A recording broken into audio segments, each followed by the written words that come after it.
Okay, members and friends, today's the day we're going for custody hearing with me. And these are some books I made for the judge. You know, I did lots of pictures. Hold on here. It's hard to see. Yeah.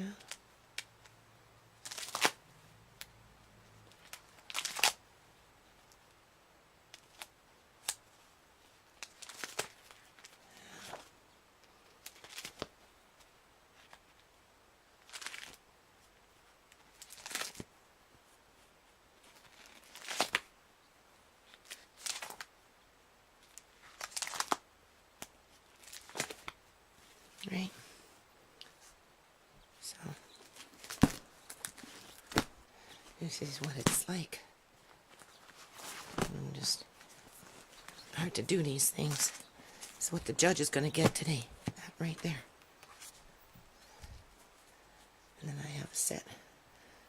Another one here. I did two. As you can see. Anyway, we'll be back.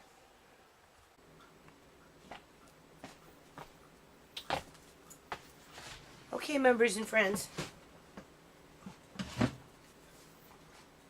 I hear the tap dripping. Hold on a minute.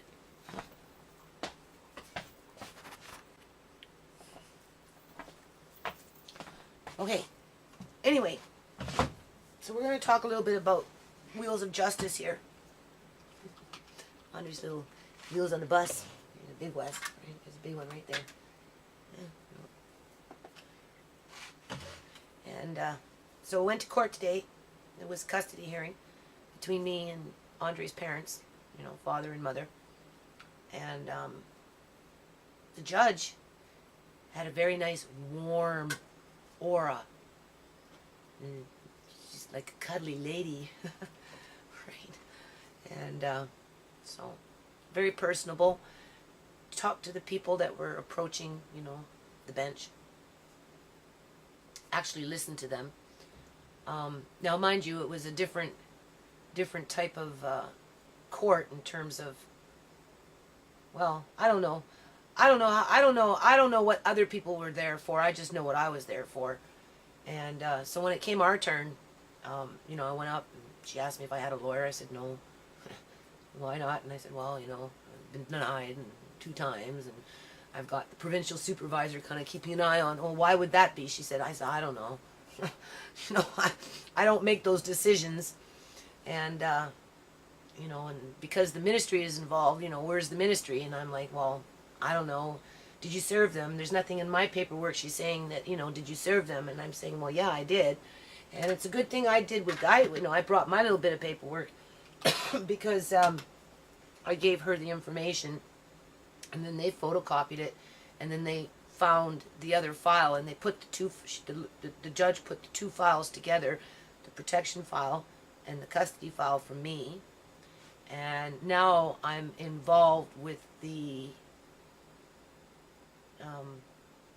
you know, the conference with the judge and my daughter, and they're going to involve the father, who at this point is in jail. So I'm okay with that, because he said, you know, Mama Lynn, he says, if you have Andre, I know you'll let me see him when the time is right. And I said, you know, I would do that, even though you're like pepper under my skin and you get on my nerves and you're a little pesty sometimes, and I don't necessarily like everything that you do. Yes, I would let you see your son. So I'm glad it worked out that way, because, you know, I think it's important that nobody gets left out in the fray, because that would be like leaving me out in the fray. So from my understanding, what's going to happen is the judge has ordered, instead of meeting in the chamber, we're going to meet in the courthouse, so that the father can be there, because he's currently in jail right now, right? So that's good. And obviously the ministry will be informed, you know, Ministry of Children and Family Development, they will be informed. And, you know, because I didn't have a lawyer, I was recommended to hook up with the duty council, and there was 3 of them, And so anyway, one fella came to me, and he had a nice warm aura about him too, right? So he took me into a room, and of course I burst out into tears, right? I just started crying because when I was in front of the judge and she was asking me questions and I was trying to explain, like, well, you know, I didn't get a lawyer, you know, I've got big eyes watching me, you know, social services aren't giving you all the information. I said, here, take the books, because there's 2 of them, right? And I said, you know, I want you to have these books because I want you to have the information, because the judges are not getting the information.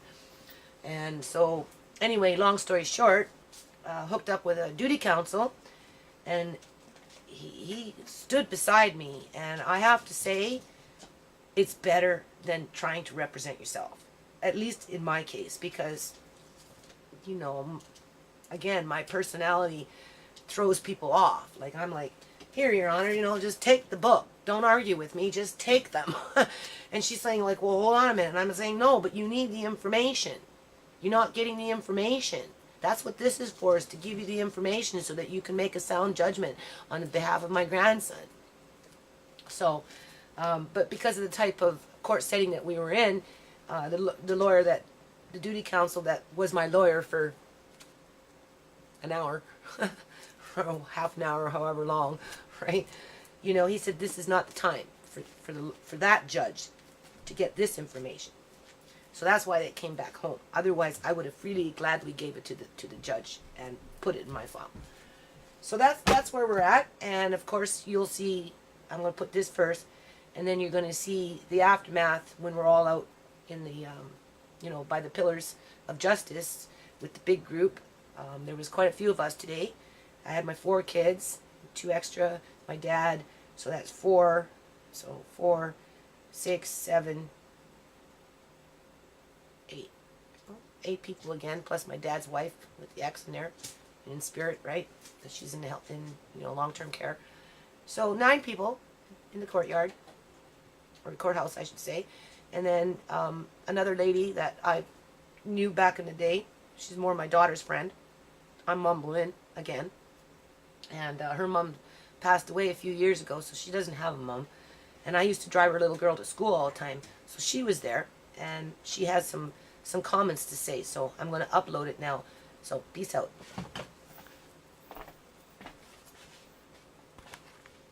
Oh, yeah. I feel like there's some hope here. I actually feel that my grandson might be coming home very soon.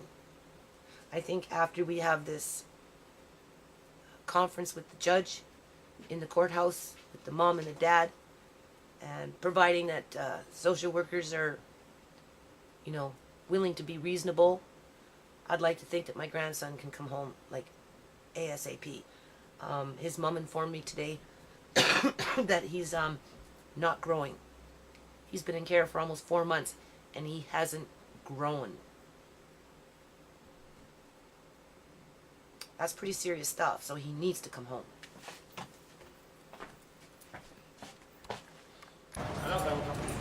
Okay. Oh, come on. So, hold on here. So today was the day that Rebecca talked, because she has more experience with this than we do. I find that today is a monumental day. Just speak to the camera a little louder. Specifically because today there was a challenge to the court system and to the judge allowing information to be put through, or at least heard, that the system is not exactly fair as we'd like it to be. Sometimes there's information that is missing when procedures and policies come into play, and it's important if we all know what they are, and that the fact is we actually are a young group of mixed, interracial, human beings. Yeah, exactly. Humans. We're humans. Who have rights that we hardly ever stand up for our rights. We actually just usually take them. You gotta speak and louder. move about our day, because this happens to us all the time. We're discriminated against, or we're patronized, or we're treated like we're incompetent because of our own cultural backgrounds and who we are as an ethnic group. And we're kind of tired of it. And this woman here, like, amazingly stood up in court today and said some absolutely truthful things and really made a stand. And some other people might have not have thought it was huge, but from an overall perspective, it was huge that she stood up and was like, this is this, and I've done my own application, and I want to be recognized and seen that everyone here saw exactly how the judicial system can work. And it did work today. That's right. And I firmly believe that the judicial system, at the end of the day, the judge, the man in charge, the woman in charge, they have seen it all, and they're very humble in heart, and I believe that their judgments are that of a true human and how they should be. So I don't give up on the judicial system. I just feel that it's infallible, because some people bring their personal interests and tactics involved, and they play not fairly, and that's the facts. And no one has challenged the unfairness up to this point, but I believe that you're about to embark upon a team that is going to challenge and make a new difference for many to come. It's about apprehending the family, not apprehending children, and that's where you're going to stop your violence, your gangs, your all this kind of things, because you're putting your family unity back together, which is the most imperative thing for our society. And this is where I want to personally today thank Duty Council. Oh yes, for, wonderful. Duty Council. Yeah, really, for playing a major role in communicating with the judge what needed to be done in terms of merging the two files together, which the judge did. So now that means that the next time we go to court in regards to the protection hearing, I'm actually involved with that process, as well as the father. And even though he's incarcerated, he's still in part of that process. Which is important. Which is so important, because a lot of fathers who are not necessarily incarcerated are not encouraged even to come forth and stand up for their children, even if they are good parents, and they should be encouraged. And if they're not good parents, they should be assessed and equally as the wife or the mother, and dealt with on that same rights. But it's not. Oftentimes, the good parent, the father, his voice is not heard, or he could be an abusive parent and his voice is overly heard and drowned it out, and the child is gives custody of the child to the drowned out abusive father, which is wrong too. So well, I think what's happened here is we shaved off a few months, 6 months, however, big time of bureaucratic belly of the beast, because we're talking about a gridlock paperwork, right? Where we've got everybody coming under one roof, right now, and they're even making a space in the actual courthouse to accommodate this, and we can thank Duty Council for that, and we can thank the judge for that. The judge, she was a very good judge. Yeah, they all so are. I think today was a very good day. I'm still overwhelmed with it. It was an excellent day. I'm still kind of like, I need a lawyer. I need more than one lawyer, but I need at least one lawyer. You know what? You did absolutely wonderful. I wish myself in my own case that I would be able to have either an assisted lawyer that could come and be like you. But in general, man, you were right on with your wordings. I'm so very proud of you. Things that I wanted to do and I haven't necessarily been able to stand up for. I certainly commend you for your courage, and it's wonderful that I have that encouragement around me in my life, and I hope that other people as well take a little bit more interest in the judicial system and learn what your rights are. 30% are in our country. We are the only country that has most incarcerated individuals because we don't know our law.